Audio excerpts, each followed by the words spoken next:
So in today's lecture, we are going to discuss about our next continued point, that is beta oxidation proper in mitochondrial matrix. So आतापर्यंत आपण काय शिकलो की आपल्याकडे जे काही फॅटी ऍसिड्स होते त्याला आपण ऍक्टिव्हेशन केलं. फॅटी ऍसिडचं आपण काय केलं?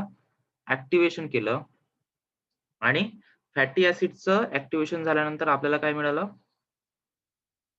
असाइल OA आपल्याला तिथे मिळाला. या ऍक्टिव्हेटेड फॅटी ऍसिडच्या मॉलिक्यूलला आपण मायटोकॉन्ड्रियामध्ये डिरेक्टली पाठवू शकत नाही. मायटोकॉन्ड्रियाची परमिएबिलिटी त्यांच्यासोबत नसते.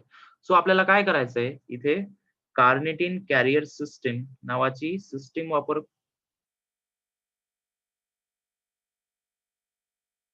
कार्निटिन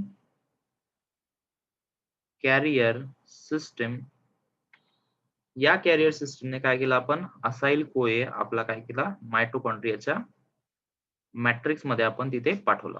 सो पटापट आपल्याला सिंपल असाइल कोए मायटोकॉन्ड्रियाच्या मॅट्रिक्स मध्ये गेल्यानंतर काय होईल तिथे हे सगळं आज आपल्याला डिस्कस करायचं आहे. So we'll continue with the topic.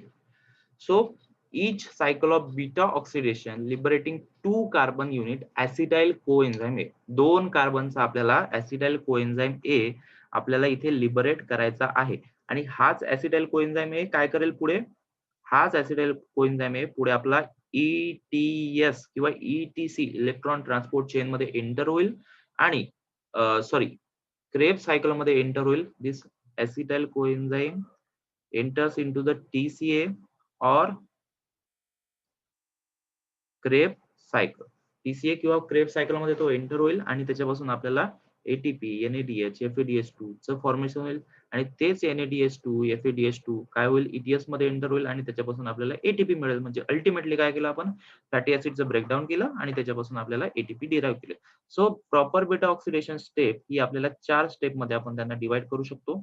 First is oxidation, hydration, पुन्हा ऑक्सिडेशन अँड क्लीवेज. सो पटापट स्टडी करायचंय, जास्त बोदर होण्याचं काम नाही. पटकन आपण स्टडी करूया, फास्ट स्टेप प्रत्येक बघूया. सो काही नाही, थेरॉटिकल कॉन्सेप्ट आहे, फक्त ऑक्सिडेशन आपल्याला प्रत्येक स्टेप वरती लक्ष ठेवायचं आहे. सो फायनली आपल्याला काय बनवायचंय ऍसिटाइल कोएन्झाइम ए. सो फॅटी ऍसिड होता आपला, फॅटी ऍसिडला आपण ऍक्टिव्हेट केलं बाय एन्झाइम थायोकायनेस आणि ऍसिटाइल कोएन्झाइम असाइल कोएन्झाइम ए आपला तयार झाला. So by the means of carnitine transport system त्याला आपण काय केलं मायटोकॉन्ड्रियामध्ये पाठवलं. मायटोकॉन्ड्रियामध्ये असाइल कोएन्झाइम ए आपला आला. सो इथे काय झालं आपलं असाइल कोएन्झाइम ए अंडरगोस डिहायड्रोजनेशन. डिहायड्रोजनेशन म्हणजे रिमूव्हल ऑफ हायड्रोजन आणि हा रिमूव्हल ऑफ हायड्रोजन होता होता तुम्हाला माहिती आहे की हायड्रोजन जसा रिमूव्ह करतो आपण तसाच आपल्याला त्या सोबतीला आपल्याला आपला इलेक्ट्रॉन आपला तिथे रिमूव्ह होऊ शकतो. सो इलेक्ट्रॉन रिमूव्ह झाला म्हणजे काय झालं तिथे ऑक्सिडेशन तिथे झालं म्हणजे इलेक्ट्रॉन रिमूव्ह झाला आणि हाच इलेक्ट्रॉन रिमूव्ह झालेला इलेक्ट्रॉन आणि रिमूव्ह झालेला हायड्रोजन कोणावरती चार्ज झाला आपला FAD वरती आणि FAD कन्वर्टेड इनटू FADH2. खाली बघायचं डाव्या हाताला FAD converted into the FADH2 आणि that FADH2 goes into the ETC or electron transport chain and leads to formation of 2 ATP. एक FADH2 किती बनवतो ATP? 2 ATP आपला बनवतो. ग्लायकोलिसिसच्या वेळेस आपण बघितलं होतं. So this FADH2 convert into the 2 ATP. So acyl coenzyme A is converted into the, don't put your name in the chat box. Chat box मध्ये याच्यानंतर कोणीच आपलं नाव लिहिणार नाही. ट्रान्सइनॉल कोएन्झाइम ए आणि डेल्टा 2 इथे दिलेला आहे. डेल्टा 2 म्हणजे सेकंड पोझिशन वरती आपला डबल बॉन्ड इथे लागलेला आहे. सिंपलचा कॉन्सेप्ट लक्षात ठेवायचा. फर्स्ट पोझिशन वरती असाइल कोएन्झाइम मायटोकॉन्ड्रियामध्ये एंटर झाल्यानंतर तिथे काय झालं ऑक्सिडेशन झालं, रिमूव्ह झाला इलेक्ट्रॉन आणि तोच इलेक्ट्रॉन कशावरती चार्ज झाला FADH वरती. डिहायड्रोजनेशन झालं, हायड्रोजन रिमूव्ह झाले आणि तेच हायड्रोजन कुठे बाउंड झाले FAD वरती आणि FAD is converted into the FADH2. सोबतच आपले इलेक्ट्रॉन लॉस झाले म्हणजे रिमूव्हल ऑफ इलेक्ट्रॉन झालं. रिमूव्हल ऑफ इलेक्ट्रॉन झालं म्हणजे काय झालं आपलं ऑक्सिडेशन तिथे झालं. So double bond is form between the alpha and the beta carbon. आता जे पॉईंट हायलाइट करतो ते लक्षात ठेवायचे. First is a acyl CoA undergoes dehydrogenation by FAD dependent flavoenzyme. That enzyme is called as acyl CoA dehydrogenase. Hydrogen remove करने वाला dehydrogenase आणि acyl कोए वरती ऍक्ट झाला म्हणून असाइल कोए डिहायड्रोजनेस. एन्झाइमचं नाव लक्षात ठेवण्याचं सिंपल आहे. फर्स्ट काय झालं आपला हायड्रोजनचं रिमूव्ह झालं, हायड्रोजनचा रिमूव्ह करणारा डिहायड्रोजनेज नावाचा एन्झाईम. आता डिहायड्रोजनेज नावाचा एन्झाईम तिथे रिमूव्ह झाला, डिहायड्रोजनेजनं काम केलं आणि काय केलं, हायड्रोजन तिथे रिमूव्ह केला, डिहायड्रोजनेशन तिथे झालं आणि हाच हायड्रोजन कुठे ऍक्ट झाला एफएडी वरती आणि एफएडीएच2 फॉर्म झाला आणि हाच एफएडीएच2 कुठे जाणार आहे आपला इलेक्ट्रॉन ट्रान्सपोर्ट सिस्टीम मध्ये आणि तिथे काय करेल, तिथं एटीपीचं फॉर्मेशन करेल. म्हणजेच अल्टिमेटली फॅटी ऍसिडच्या फर्स्ट ब्रेकडाऊन मध्ये आपल्याला काय मिळाला, एटीपी आपल्याला मिळाला, एफएडीएच2 आपल्याला मिळाला. सो सेकंड स्टेप आपण बघतोय हायड्रेशन. त्यानंतर जो आपला ट्रान्स इनॉइल कोए तयार झाला, त्याचं काय करायचं आपल्याला हायड्रेशन. म्हणजे हायड्रेशन म्हणजे काय करायचं आपल्याला, ऍडिशन ऑफ वॉटर, वॉटरचं तिथे ऍडिशन करायचंय. सो इनॉइल कोएन्झाइम ए हायड्राटेज, हायड्राटेज म्हणजे हायड्रेशन करणारा एन्झाइम. हायड्राटेज, हायड्रो म्हणजे वॉटर, हायड्राटेज म्हणजे वॉटरचं ऍडिशन करणारा एन्झाइम. कुठे ऍडिशन केलं, इनॉइल कोएन्झाइम ए वरती ऍडिशन केलं, म्हणून एन्झाइमचं नाव दिलं आपण इनॉइल कोए हायड्राटेज. सो इनॉइल कोए हायड्राटेज मी काय केलं, इथे वॉटरचं ऍडिशन केलं. वॉटरचं ऍडिशन केल्यानंतर आपल्याला फॉर्म झाला beta hydroxy acyl coenzyme A. So it brings about hydration of double bond to form beta hydroxyl acyl CoA. जो इथे डबल बॉन्ड तयार झाला होता तो डबल बॉन्ड इथे रिमूव्ह झाला and leads to formation of beta hydroxy acyl CoA. Bother होण्याचं काम नाही, सिंपलचा कॉन्सेप्ट लक्षात ठेवायचा. हायड्रेशन करणारा एन्झाइम इनॉइल कोएन्झाइम एक हायड्राटेज बीटा हायड्रॉक्सी असाइल कोए इथे तयार झाला. तर त्यानंतर पुन्हा पुन्हा एकदा ऑक्सिडेशन होईल. ऑक्सिडेशन म्हणजे रिमूव्हल ऑफ इलेक्ट्रॉन तिथे होईल आणि हा रिमूव्हल ऑफ इलेक्ट्रॉन इथे आता कुठे चार्ज होईल, हा चार्ज होईल एनएडी पॉझिटिव्ह वरती. एनएडी पॉझिटिव्ह वरती इलेक्ट्रॉन आला, त्याला एक इलेक्ट्रॉनची डेफिशियन्सी होती, पॉझिटिव्ह साईन निघून गेलं आणि आपला फॉर्म झाला एनएडीएच किंवा आपण त्यालाच म्हणतो एनएडीएच2 प्लस एक हायड्रोजन सुद्धा तिथे रिमूव्ह झाला. म्हणजेच इथे काय झालं, बीटा हायड्रॉक्सिल असाइल कोए जो सबस्ट्रेट आहे त्याच्यावरती काय केलं, याचं डिहायड्रोजनेस केलं, म्हणून एन्झाईमचं नाव बीटा हायड्रॉक्सिल कोए डिहायड्रोजनेस. हायड्रोजनचा रिमूव्ह केला म्हणून dehydrogenase. It catalyses the second oxidation. First oxidation कुठे केलं होतं आपण, असाइल कोए वरती केलं होतं, असाइल कोए डिहायड्रोजनेस. मग इथे आता beta hydroxy acyl CoA dehydrogenase एन्झाईमचा का बरं नाव केलं, कारण की सबस्ट्रेट याचा होता beta hydroxy acyl CoA. So there is a second oxygen and it generate the NADH. तिथे काय होतं, NADH चं जनरेशन होतं आणि NADH चं जनरेशन झाल्यानंतर NADH आपला ETC मध्ये चालेल, इलेक्ट्रॉन ट्रान्सपोर्ट चेन मध्ये चालेल आणि तिथे गेल्यानंतर काय होईल, 3 ATPचं फॉर्मेशन तिथे होणार आहे. सो एन्झाईमचं नाव लक्षात ठेवायचं. थर्ड स्टेप ऑक्सिडेशन एन्झाईम कोणता यूज झाला, beta hydroxy acyl CoA dehydrogenase. आणि आपला प्रोडक्ट काय मिळाला तिथे, बीटा कीटो असाइल कोए. बीटा कीटो असाइल कोएचं पुन्हा काय झालं, त्यांचं क्लिवेज झालं आणि बीटा कीटो असाइलचं इथे खाली दिसतंय, मधामध्ये दिसतंय तुम्हाला, एकदम लास्ट स्टेप बघा. बीटा कीटो असाइल कोएचं क्लिवेज केलं, कोणी केलं, एन्झाईम थायोलेजनी केलं आणि तिथे काय केला, कोएन्झाईम ए तिथे ऍड केला. कोएन्झाईम ए ऍड केला म्हणजे एक कोएन्झाईम ए तिथे होता सुरुवातीला, इथे दिसतंय तुम्हाला, आणि काय केलं तिथे त्याने पुन्हा एक कोएन्झाईम ए ऍड केला आणि त्याचं काय केलं, क्लिवेज केलं. क्लिवेज कशाचं झालं, बीटा कीटो असाइल कोए. आणि आपल्याकडे 2 मॉलिक्यूल तयार झाले, 2 कार्बनचे 2 मॉलिक्यूल. म्हणजे आपल्या इथे असाइल कोएन्झाईम एक किती कार्बनचा होता, 1 2 3 आणि 4.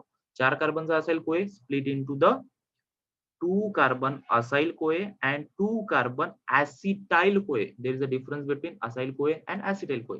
आणि हाच असाइल कोए काय करेल, हा जो आपला 2 कार्बनचा असाइल कोए तयार झाला, हाच 2 कार्बनचा असाइल कोए पुन्हा आपला काय होईल, प्रॉपर बीटा ऑक्सिडेशनच्या स्टेजमध्ये एंटर होईल आणि एंटर झाल्यानंतर पुन्हा त्याचं क्लिवेज होईल, त्याचं काहीतरी मॉडिफिकेशन तिथे होईल, बीटा ऑक्सिडेशन तिथे होईल. ऑक्सिडेशन झाल्यानंतर FADH2 पुन्हा मिळेल, NADH2 पुन्हा मिळेल आणि अशाच पद्धतीने काय होईल, तिथे आपल्याकडे पुन्हा ऍसिटाइल कोएन्झाईमचा मॉलिक्यूल तिथे मिळणार आहे. सो इथे जो ऍसिटाइल कोएन्झाईम तयार झाला, आता तुम्हाला माहिती आहे की क्रेब सायकलचा सबस्ट्रेट कोणता आहे, ऍसिटाइल कोएन्झाईम ए. आणि हा ऍसिटाइल कोएन्झाईम ए पुन्हा कुठे एंटर होईल, आपला क्रेब सायकलमध्ये. क्रेब सायकलमध्ये एंटर झाल्यानंतर पुन्हा काहीतरी FADH2 NADH2 चं फॉर्मेशन होईल आणि तेच FADH2 आणि NADH2 कुठे जाईल, आपला इलेक्ट्रॉन ट्रान्सपोर्ट सिस्टम मध्ये. आता हे सगळे ज्यांच्या डोक्याच्या वरून जात असेल त्यांनी लक्षात ठेवायचं की आपण रिव्हिजन केलेली नाही आणि जे काही आपण शिकवलं ते पुन्हा कधी वाचलेलं नाही शिकवल्यानंतर, म्हणून तुमच्या हे सगळं डोक्याच्या वर जात असेल.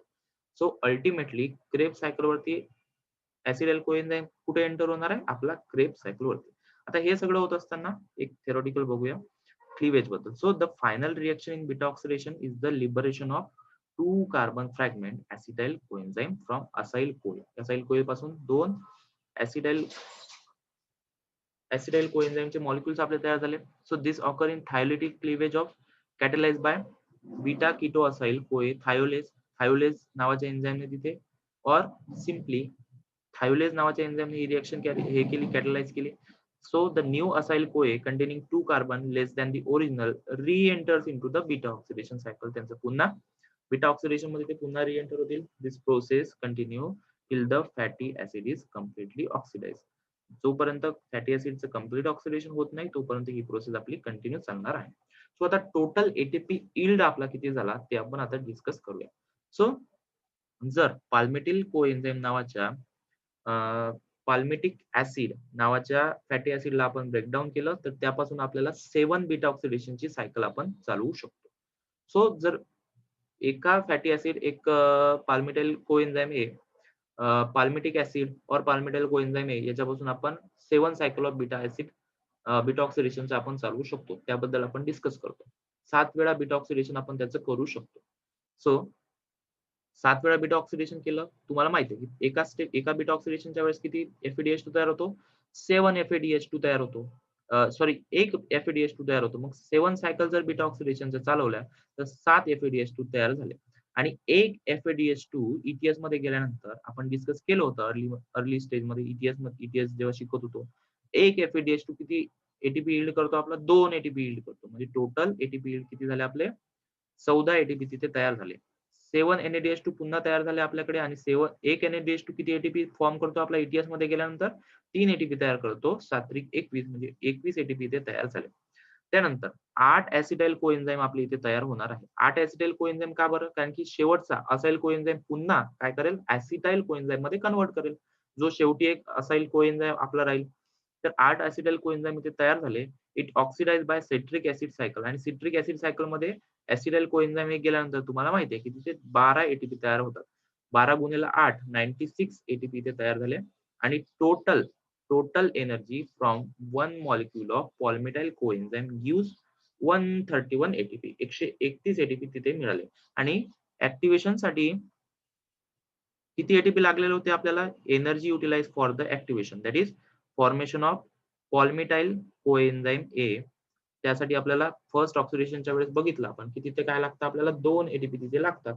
तर इथे काय झालं आपल्याला? 2 एटीपीचा आपण इथे इन्व्हेस्टमेंट केली आणि 2 एटीपी इन्व्हेस्ट झाल्यानंतर आपल्याला 131 - 2 129 एटीपी इथे मिळाले. म्हणजे एका पाल्मिटेटच्या मॉलिक्यूल पासून किती मिळाले आपल्याला? 129. एका ग्लुकोजच्या मॉलिक्यूल पासून किती एटीपी मिळाले होते आपल्याला? कोणी सांगू शकेल? From 1 glucose molecule 38 ATP. So मग एनर्जी कशामध्ये जास्त आहे? फॅटी ऍसिड मध्ये ग्लुकोजच्या तुलनेत एनर्जी जास्त आहे. पण त्याच्या स्टोरेजसाठी पण क्विक रिलीज ऑफ एनर्जी ते देऊ शकत नाही, म्हणून आपण ग्लुकोजला प्रायमरी सोर्स ऑफ एनर्जी म्हणून युटिलाइज करतो. So net yield of oxidation of 1 molecule of palmitate yields 129 ATP and this ATP is further utilized for the metabolic pathways. Metabolic pathway साठी further ATP utilise करतात. आता पुढच्या lecture मध्ये आपण discuss करूया. आता इथे बघितलं आपण की बीटा ऑक्सिडेशन, लिपिडचं ब्रेकडाऊन, फॅटी ऍसिडचं ब्रेकडाऊन कशा पद्धतीने केलं. तर फॅटी ऍसिड कशा पद्धतीने तयार करतात ते आपण डिस्कस करूया पुढच्या लेक्चरला. इथपर्यंत क्लिअर आहे सगळ्यांना?